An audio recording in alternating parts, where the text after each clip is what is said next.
Essa é verdadeiramente uma aula para toda a família. Vovô, vovó, titio, titia, papai, mamãe.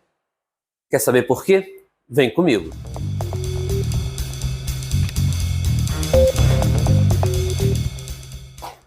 Senhoras e senhores, sejam todos muito bem-vindos ao canal Receita Matemática. Eu sou o professor Paulo Henrique e o propósito dessa aula é ajudar todo mundo com a matemática básica. Às vezes você tem um sobrinho que precisa de ajuda, manda esse vídeo para ele, ele vai gostar, eu tenho certeza. Se você está estudando com o seu filho para uma prova, com a sua filha para um concurso e precisa do conhecimento de matemática básica, você pode assistir esse vídeo por completo que eu sei que eu vou conseguir te ajudar. Agora, do que trata esse vídeo, a tal matemática básica, começa aonde? Se eu olho para um número apresentado no formato que for e não sei dizer se ele é racional ou irracional ou natural, eu talvez não consiga lidar com as operações básicas que circundam esse número. Então eu vou falar sobre conjuntos numéricos com você. E isso sim é uma aula que vai atender a todos os gostos, a todas as necessidades.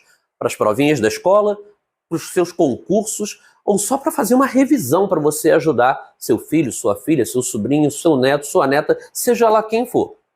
E o trabalho vai começar da seguinte maneira. Eu quero discriminar de fato quais são os conjuntos numéricos para você. Porque todos os números reais que você conhece, eles são divididos em dois grandes subgrupos. O conjunto dos números racionais e o conjunto dos números irracionais. Talvez eu esteja partindo de um panorama muito mais amplo. Vamos voltar um pouquinho no tempo para poder falar do conjunto dos números naturais. Aquele conjunto que foi criado única e exclusivamente para dizer quantidades. Para falar da quantidade de qualquer conjunto, a quantidade de elementos que eu tenho num subconjunto, a quantidade de objetos que eu tenho em cima de uma mesa. É para isso que serve o conjunto dos números naturais. Mas quando eu olho para números que tenham formatos diferentes, talvez sim seja difícil você identificar se ele é natural, real, racional, irracional, se você minimamente decorar. Minha proposta para você é que você não decore. A minha proposta para você é que você oriente seu filho, oriente sua filha a não decorar apenas. É uma atitude muito frágil. Talvez possamos fazer a seguinte associação. Todos esses conjuntos numéricos, eles foram criados pouco a pouco de acordo com as necessidades das realizações de propriedades operatórias. Dentro do conjunto dos números naturais, que eu consigo dizer esses para você de antemão. Tá aqui, ó. O conjunto dos números naturais que é representado pela letra N, ele é composto pelo 0, pelo 1, pelo 2, pelo 3 e assim por diante. É um conjunto que não tem fim. Todos os elementos desse conjunto, eu consigo realizar a operação de soma tanto quanto a operação de multiplicação e os resultados ainda vão estar dentro do conjunto dos números naturais. Você pode fazer essa conta comigo, escolha dois números quaisquer. Se você quiser somar 13, que é um número natural, com 15, que é um outro número natural, não tem a menor dúvida, o resultado ainda é um número natural. Então, por que eu vou somar números naturais? Não temos necessidade nenhuma de nenhum outro ambiente. Porque todas as respostas para as somas entre números naturais estão guardadas ainda ali dentro desse conjunto. Eu não preciso de nenhum outro conjunto para poder colocar dentro dele, para a soma, um resultado que já não estivesse lá. Mesmo que eu tente identificar 15 vezes 6, bom, 15 vezes 6, eu estou realizando uma multiplicação, é evidente. E essa multiplicação, ela nada mais é do que uma soma disfarçada. Eu estou fazendo 15 mais 15, mais 15, mais 15, mais 15, mais 15. Estou somando 15 consigo mesmo 6 vezes. O resultado dessa operação é igual a 90. E é um resultado que está dentro do conjunto dos números naturais. Então você pode perceber que enquanto eu somo números naturais, o resultado ainda está dentro do conjunto dos números naturais. Se eu multiplico números naturais, idem, não tem problema nenhum. Agora eu tenho certeza que você sabe das operações básicas que você estudou na sua escola, que você ainda está estudando, qual é a operação primeira que você pensa que vai ser realizada entre números naturais e o resultado não vai estar sendo apresentado ali dentro? Porque o conjunto dos números naturais é aquele conjunto fofinho, né? Com todos os números positivos, inteiros, redondinhos, não tem mau tempo nessa história. Então o que você vai fazer? Você vai tentar realizar uma operação como essa. 15 menos 6. Show? Se você fizer 15 menos 6, você vai encontrar 9 como resposta. E essa operação de diferença tem o seu resultado ali dentro, mas nem sempre acontece. Eu tenho 6 menos 15, que a resposta não é mais 9. Como é que de 6 elementos que eu tenho num conjunto, eu quero retirar 15? Como que eu posso, dentro do conjunto dos números naturais, retirar um número muito grande de dentro de um conjunto muito pequeno? Então, a ideia de subtração, onde o minuendo é menor que o subtraendo, eu vou encontrar menos 9 como resposta. A ideia de ficar devendo. Eu sei que é um papo ruim para quem é pai de família, para quem é chefe de família, para quem toma conta da casa, para mãe de família. Por quê? Porque essa história de ficar devendo é cultura popular, é cultura brasileira. Não tem um que ainda não tenha ficado. Bom, mas a operação de diferença serve justamente para isso, para dizer o quanto que se fica devendo. Então você começa a entender que o conjunto dos números negativos é necessário porque eu tenho que tirar muito de onde eu tenho pouco. Aí você começa a criar um conjunto dos números inteiros, representado pela letra Z, e esse conjunto dos números inteiros, ele vai conter estes elementos: menos 3, menos 2, menos 1, e ainda vai conter o 0, 1, o 2 e todos os outros números naturais que tínhamos descrito acima. Ficou clara a ideia de que o conjunto dos números inteiros ele só apareceu quando eu deixei de executar somas e multiplicações e passei a executar subtrações? Não é qualquer subtração que eu consigo executar, cujo resultado ainda vai estar dentro do conjunto dos números inteiros. Então eu tenho que tomar cuidado, porque, trocando em miúdos, quando o carinha de cima é menor que o carinha de baixo, a resposta vai ser negativa. Um tipo de número que não estava dentro do conjunto dos números naturais. Formou? Tranquilo? Por hora, eu não preciso mais desse rascunho. Eu quero falar do conjunto dos números racionais, também conhecido como conjunto dos números fracionários. Pelo diagrama, você está vendo que o conjunto dos números racionais ou o conjunto dos números fracionários, ele engloba o conjunto dos números inteiros, que por sua vez já englobava o conjunto dos números naturais. Então você vai vendo que novas operações vão surgindo e elas não fazem com que os meus antigos conjuntos sejam jogados fora. Eu preciso ampliar os meus horizontes para que esses novos conjuntos possam comportar resultados que antes eles não comportavam por força das novas operações que estão sendo realizadas. E aí eu acho que, depois que eu falei do conjunto dos números fracionários, eu já deixei a cola para você. Se está havendo uma evolução da criação desses conjuntos numéricos por força das operações matemáticas aí exibidas, eu vejo que enquanto o conjunto dos números naturais comportava os resultados da soma e os resultados da multiplicação, o conjunto dos números inteiros comportava essas mesmas operações e passou a comportar também os resultados das diferenças que tínhamos exibido aqui. Caso houvesse uma diferença negativa, eu tinha já um novo conjunto que comportava esse resultado. E até agora nós falamos das 3 operações básicas: soma, multiplicação, subtração, e para a criação do conjunto dos números racionais, eu falo da divisão. Porque eu posso pegar um número natural e dividir por um outro número natural. O resultado, posso até encontrar um número natural com resultado zero. Se eu precisar expressar essa divisão através de uma fração, tá tudo bem. Eu posso fazer isso também.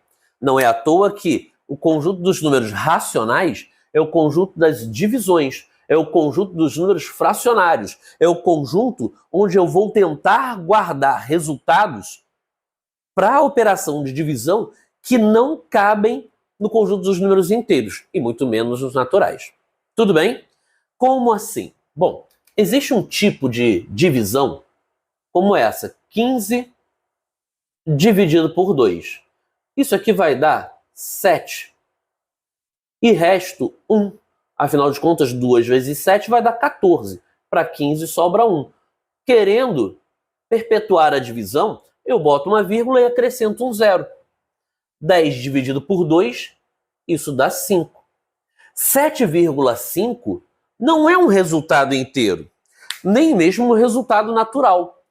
7,5 é um número decimal, é um número que tem vírgula, chamamos este de um número decimal exato, justamente porque ele tem uma quantidade finita, limitada de casas decimais. Se você, por um acaso, fosse dividir o 10 por 3, notoriamente essa divisão não vai dar um número exato. Você vai ficar com 3 vezes 3, 9, para 10, 1. A exemplo do que aconteceu aqui em cima, se você quer perpetuar a sua divisão, vírgula, 0, e vamos fazer uma nova divisão. 10 dividido por 3, 3. Novo resto, novo zero, para podermos continuar a divisão. Cada nova casa que eu quero desenhar é um zero a mais que eu coloco. O curioso para esse número é que eu vou executar a nova divisão, novo resto eu vou encontrar, novo zero eu vou colocar, e isso vai ser uma coisa sem fim. Você vai ficar numa ciranda louca. Se você dividir 10 por 3, você pode pausar esse vídeo agora. Se você não está acreditando no que eu estou fazendo, faça essa conta na calculadora. Você vai encontrar como resultado 3,33333 indefinidamente. Se você vai ter uma quantidade infinita de casas decimais, esse número é chamado de dízima, por causa da quantidade infinita de casas decimais. E por que o seu celular não mostra uma quantidade infinita? Bom, para começo de conversa, uma quantidade infinita, sem exagero, é uma quantidade sem fim mesmo. Na tela do seu celular é provável que você tenha uma quantidade de dígitos apresentáveis limitada. Ele jamais seria capaz de expressar essa quantidade infinita de casas decimais. Tudo bem? Aqui nesse conjunto é que começa a nossa verdadeira preocupação. Porque enquanto eu estou trabalhando com um número natural ou um número inteiro, os resultados são bem confortáveis, convidativos, eu diria. Tá legal? Tudo tranquilo? Por isso, a criação do conjunto dos números racionais, ele passa a comportar os resultados de todas as 4 operações básicas, soma, subtração, multiplicação e divisão, e a gente consegue expressar os elementos que compõem esse conjunto de algumas maneiras diferentes. É aqui que dá um nó na cabeça do aluno, na cabeça da aluna, na cabeça dos candidatos na hora da prova. Por quê? Se eu tenho um conjunto dos números inteiros, como o próprio nome sugere, entre 2 inteiros consecutivos eu não tenho nenhum outro número. Mas o conjunto dos números racionais, o conjunto dos números fracionários, o conjunto dos pedaços, é isso que faz com que eu precise encaixar estes resultados entre esses números inteiros. E eu começo a não ter tanto subsídio para poder representar esse conjunto, enunciando um a um os seus elementos, como eu gostaria de fazer para cá. Como eu fiz bem aqui, como eu fiz bem aqui. Então, você vai fazer a seguinte leitura comigo. Se você não sabe qual é o valor, qual é o tipo de número que você vai colocar aqui dentro, aquilo que você não sabe dentro da matemática você chama de x. E esse x, ele precisa ter a forma de uma fração, B sobre A. O que há de mais interessante para representar o conjunto dos números racionais, o conjunto dos números fracionários, do que uma fração? Já caracteriza uma divisão. Tudo ok? Desde que esse numerador ele pertença ao conjunto dos números inteiros e o denominador também tem que pertencer ao conjunto dos números inteiros. Esse asterisco que você vê colocado, ele, na verdade, exclui o zero da jogada. E é muito prático. É muito tranquilo você entender por que eu estou excluindo o zero da posição de denominador. Afinal, não existe divisão por zero. E eu sei que você sabe disso. Show de bola? Tranquilidade? Bom, eu vou fazer um apanhado de todos os números que compõem destacadamente esse conjunto. Estou colocando no quadro, de novo, o conjunto dos números irracionais com alguns elementos anotados. Porque tudo que eu preciso saber é que, dentro desse ambiente, eu consegui reunir conjuntos que comportassem os resultados das 4 operações básicas. Existe uma outra operação, a operação de radiciação. Essa operação gera resultados que eu não consigo guardar dentro dos números racionais. Já explico por quê. Antes da gente partir para a discussão sobre o conjunto dos números racionais de modo mais detalhado, eu quero dar alguns avisos para você. O YouTube ele favorece muito a gente na hora de estudar e na hora de ensinar. Então eu gostaria que você ficasse ligado em 2 momentos dessa nossa aula. Ao longo do vídeo, eu vou colocar, por exemplo, um cardzinho que fica acima do meu ombro esquerdo. Por exemplo, eu vou deixar indicado o momento onde eu vou falar sobre dízimas periódicas simples ou compostas, e vai aparecer acima do meu ombro esquerdo o card que vai detalhar para você como chegar à dízima periódica simples, à dízima periódica composta e o trabalho ao contrário, que é o trabalho da identificação da fração geratriz. Nessa aula, eu quero apenas reconhecer os números para poder encaixar no meu diagrama. Fechado? E no final da aula, fique com a gente, portanto, até o finalzinho, que eu sei que você vai aproveitar bastante, eu vou colocar 2 vídeos. Sempre um que antecede a aula e o outro que é o próximo depois dessa aula. Ah, mas essa é a primeira aula, Paulo, desse nosso pequeno curso. Tudo bem, então já vou colocar o primeiro, o próximo, né, o segundo e o último. E assim fica um rodízio. Você vai ter condições de encontrar nesse grupo de aulas todas as aulas que vão te ajudar, inclusive na resolução da lista que eu apresentei para você. Tudo bem? Tranquilo? Então olha essa. Quando eu falo de conjunto dos números racionais, conjunto dos números fracionários, eu sei que eu deixei um abacaxi muito grande nas suas mãos, através da discriminação do conjunto, usando uma linguagem matemática muito apurada. Fica muito pesado. O que você vai fazer então? Para reconhecer um número racional ou um número fracionário, você vai precisar reconhecer um desses 3 tipos de números. Os decimais exatos, como 0,5 ou 0,25 ou 0,75, entre outros. O 0,5 você conhece muito bem. É o resultado de 1 dividido por 2. 0,5, 50%. Quando você fala de calcular 50% de desconto em qualquer mercadoria, você reduz aquela mercadoria à metade. 0,5, porque tem uma única casa decimal, ele é considerado um número decimal exato.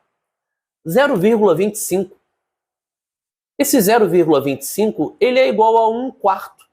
Se você pegar a sua calculadora, dividir 1 por 4, você vai achar 0,25.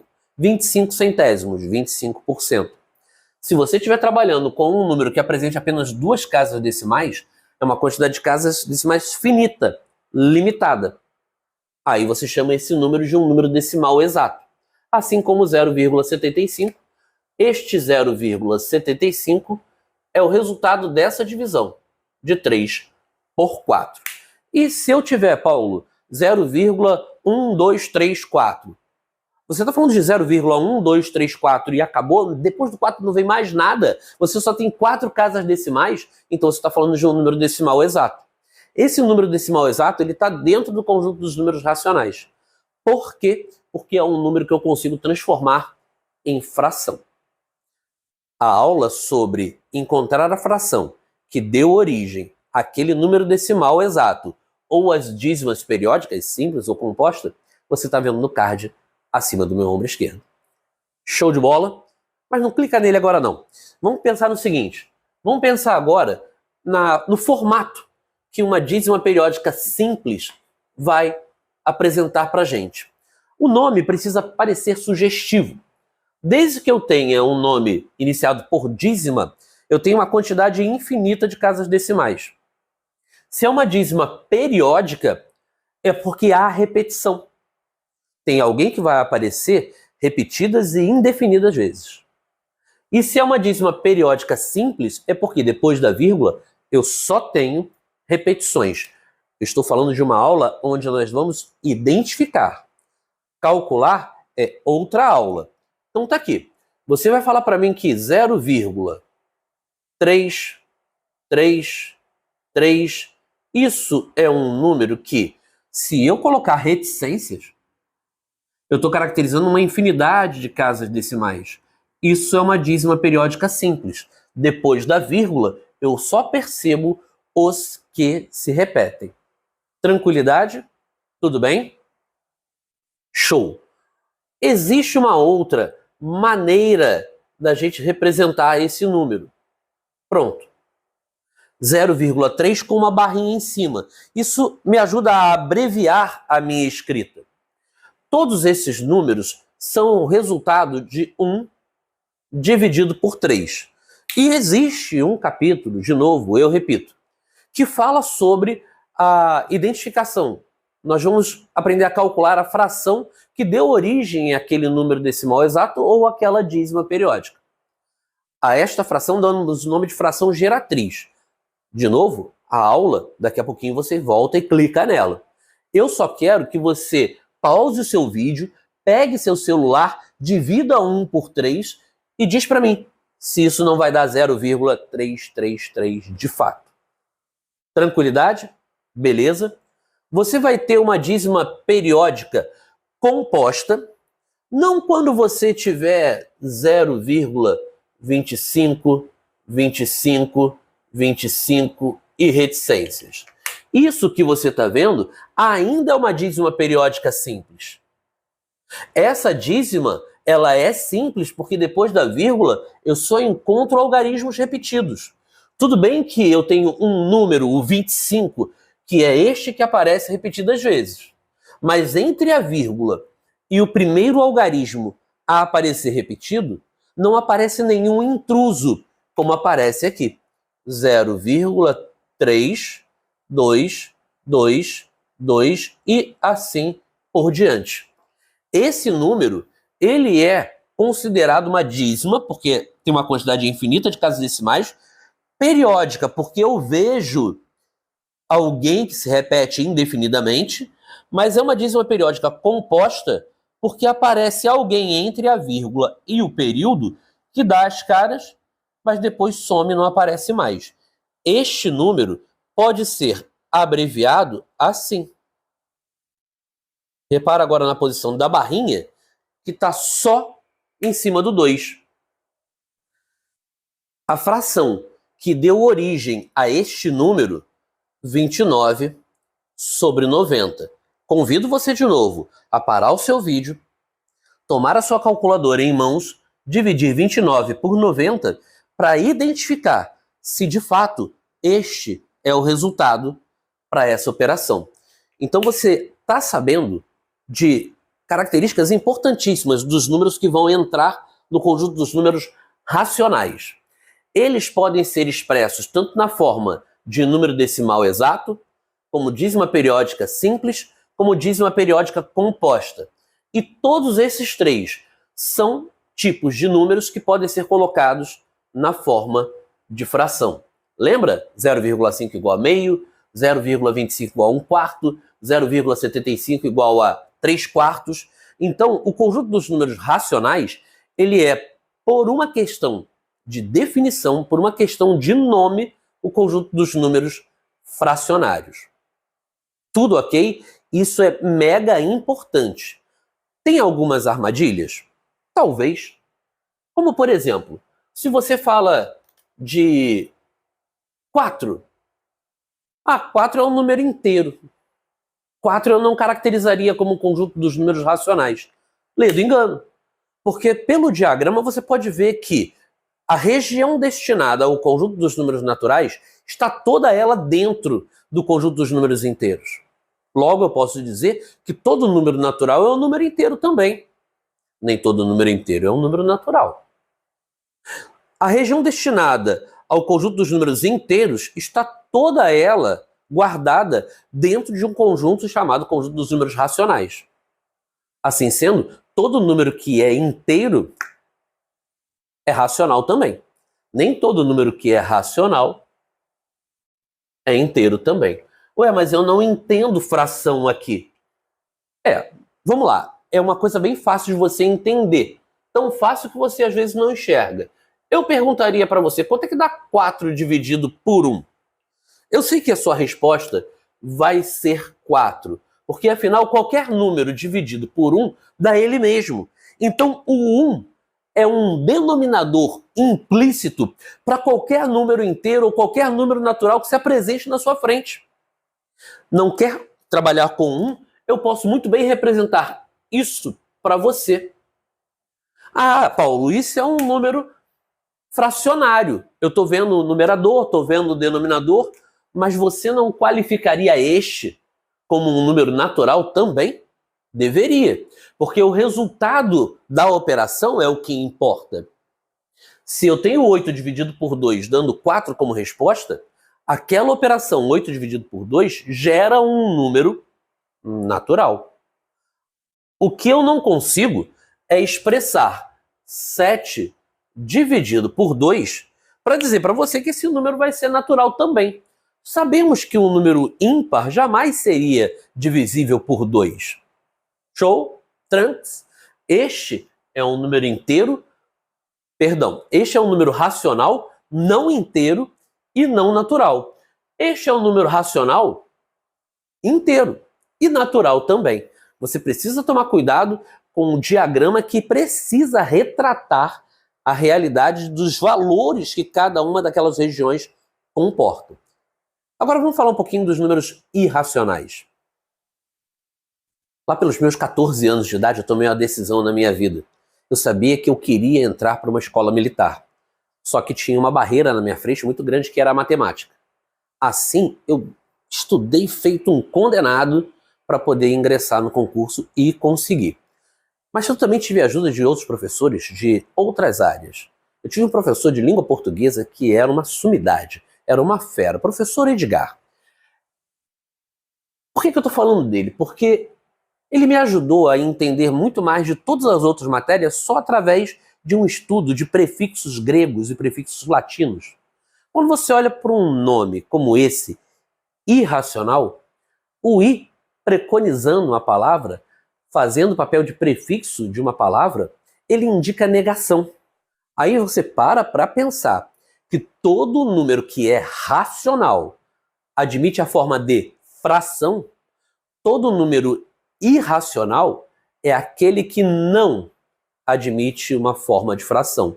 Não tem uma divisão que tenha gerado aquele número. Por que que isso acontece? Bom, eu não vou discutir isso nessa aula porque nós vamos ter um momento apropriado para isso. E se você quer que isso aconteça o quanto antes, você pode colocar nos comentários do nosso vídeo, dessa aula que você está assistindo, que aí eu acelero a produção e apresento isso para você. Mas isso tem uma nascente lá na geometria. Quando você desenha um quadrado, que a diagonal tem uma fórmula apropriada L vezes raiz de 2. Por que L vezes raiz de 2? Porque eu não consigo calcular a diagonal com uma certa quantidade de vezes o tamanho do lado. Nem uma quantidade inteira de vezes, nem uma quantidade fracionária de vezes. Não adianta eu tentar juntar pedacinhos por pedacinhos que eu consigo, com pedacinhos do lado, montar uma diagonal. Não dá. Simplesmente não dá. Bom, eu sou um exemplo. Eu quero reconhecimento ainda. Então você vai falar quando um número é irracional, quando você reconhecer uma raiz quadrada de um número que não apresenta uma raiz exata. Isso que você está vendo, está ali já exibido para você, o resultado da raiz quadrada de 2. Eu vou colocar um outro resultado estranhíssimo, a raiz quadrada de 3, ou até mesmo a raiz quadrada de 10, ou até mesmo a raiz cúbica de 4. Ué, Paulo, a raiz cúbica de 4 não dá 2? Não. A raiz quadrada de 4 dá 2. Por que a raiz quadrada de 4 dá 2? Porque 2 ao quadrado é 4. Que número inteiro você usaria para multiplicar por ele mesmo 3 vezes e encontraria 4 como resposta? Você pode ver pelo resultado já no quadro. A raiz cúbica de 4, ela não tem uma quantidade finita de casas decimais e também não tem, como nos outros exemplos que você pode ver, também não tem uma quantidade infinita com repetições. A gente chama esses resultados que eu estou exibindo no quadro para você de dízimas, sim, porém não periódicas. Todas as dízimas não periódicas são geradas pelas raízes de números que eu não encontraria um resultado exato. Olha, eu dei a cola para você. Você, no início dessa aula, entendeu que o conjunto dos números reais por completo se dividiria em racionais e irracionais. Os racionais são oriundos de divisão, de uma fração. Os irracionais são oriundos das raízes quadradas, cúbicas, raízes quartas, não importa o índice que você tenha. Só não cabe um resultado exato. Porque também, se eu for pensar na raiz quarta de 16, isso não é um número irracional. Isso aqui existe, é fácil de calcular e é igual a 2. Você pode fazer as contas. 2 vezes 2, 4 vezes 2, 8 vezes 2, 16. Então, a resposta da operação é que determina em que conjunto aquele número vai estar. E a raiz quarta de 16 não é um número irracional. Pelo resultado que eu acabei de exibir para você, é caracterizado como um número racional. Eu vou exibir outros 2 números irracionais apenas para constar nossa discussão. Quanto mais a gente se envolve, mais profunda ela fica. Eu vou deixar, inclusive, em destaque o E neperiano, vem do nome de um matemático conhecido, John Napier, que quem lida com o cálculo sabe bem do que se trata, não vamos entrar nessa seara. E o valorzinho de π, que os alunos de 8º ano reconhecem bem por dinâmicas praticadas por seus professores para poder ajudar a calcular, a medir o comprimento de um arco de circunferência. Como, onde, quando e porquê é assunto para outra aula também. Eu vou encerrando essa por aqui com a promessa de deixar no seu vídeo os links de outros vídeos e outras aulas que você vai poder aproveitar, inclusive com as resoluções dos exercícios que eu te prometi. Agora, não deixa de curtir esse vídeo, não. E se você quer saber dos lançamentos desses outros vídeos, ativa o sininho, inscreva-se no nosso canal e ativa o sininho, que aí você vai ter isso aí na sua casa em primeira mão. Beijo grande e até a próxima.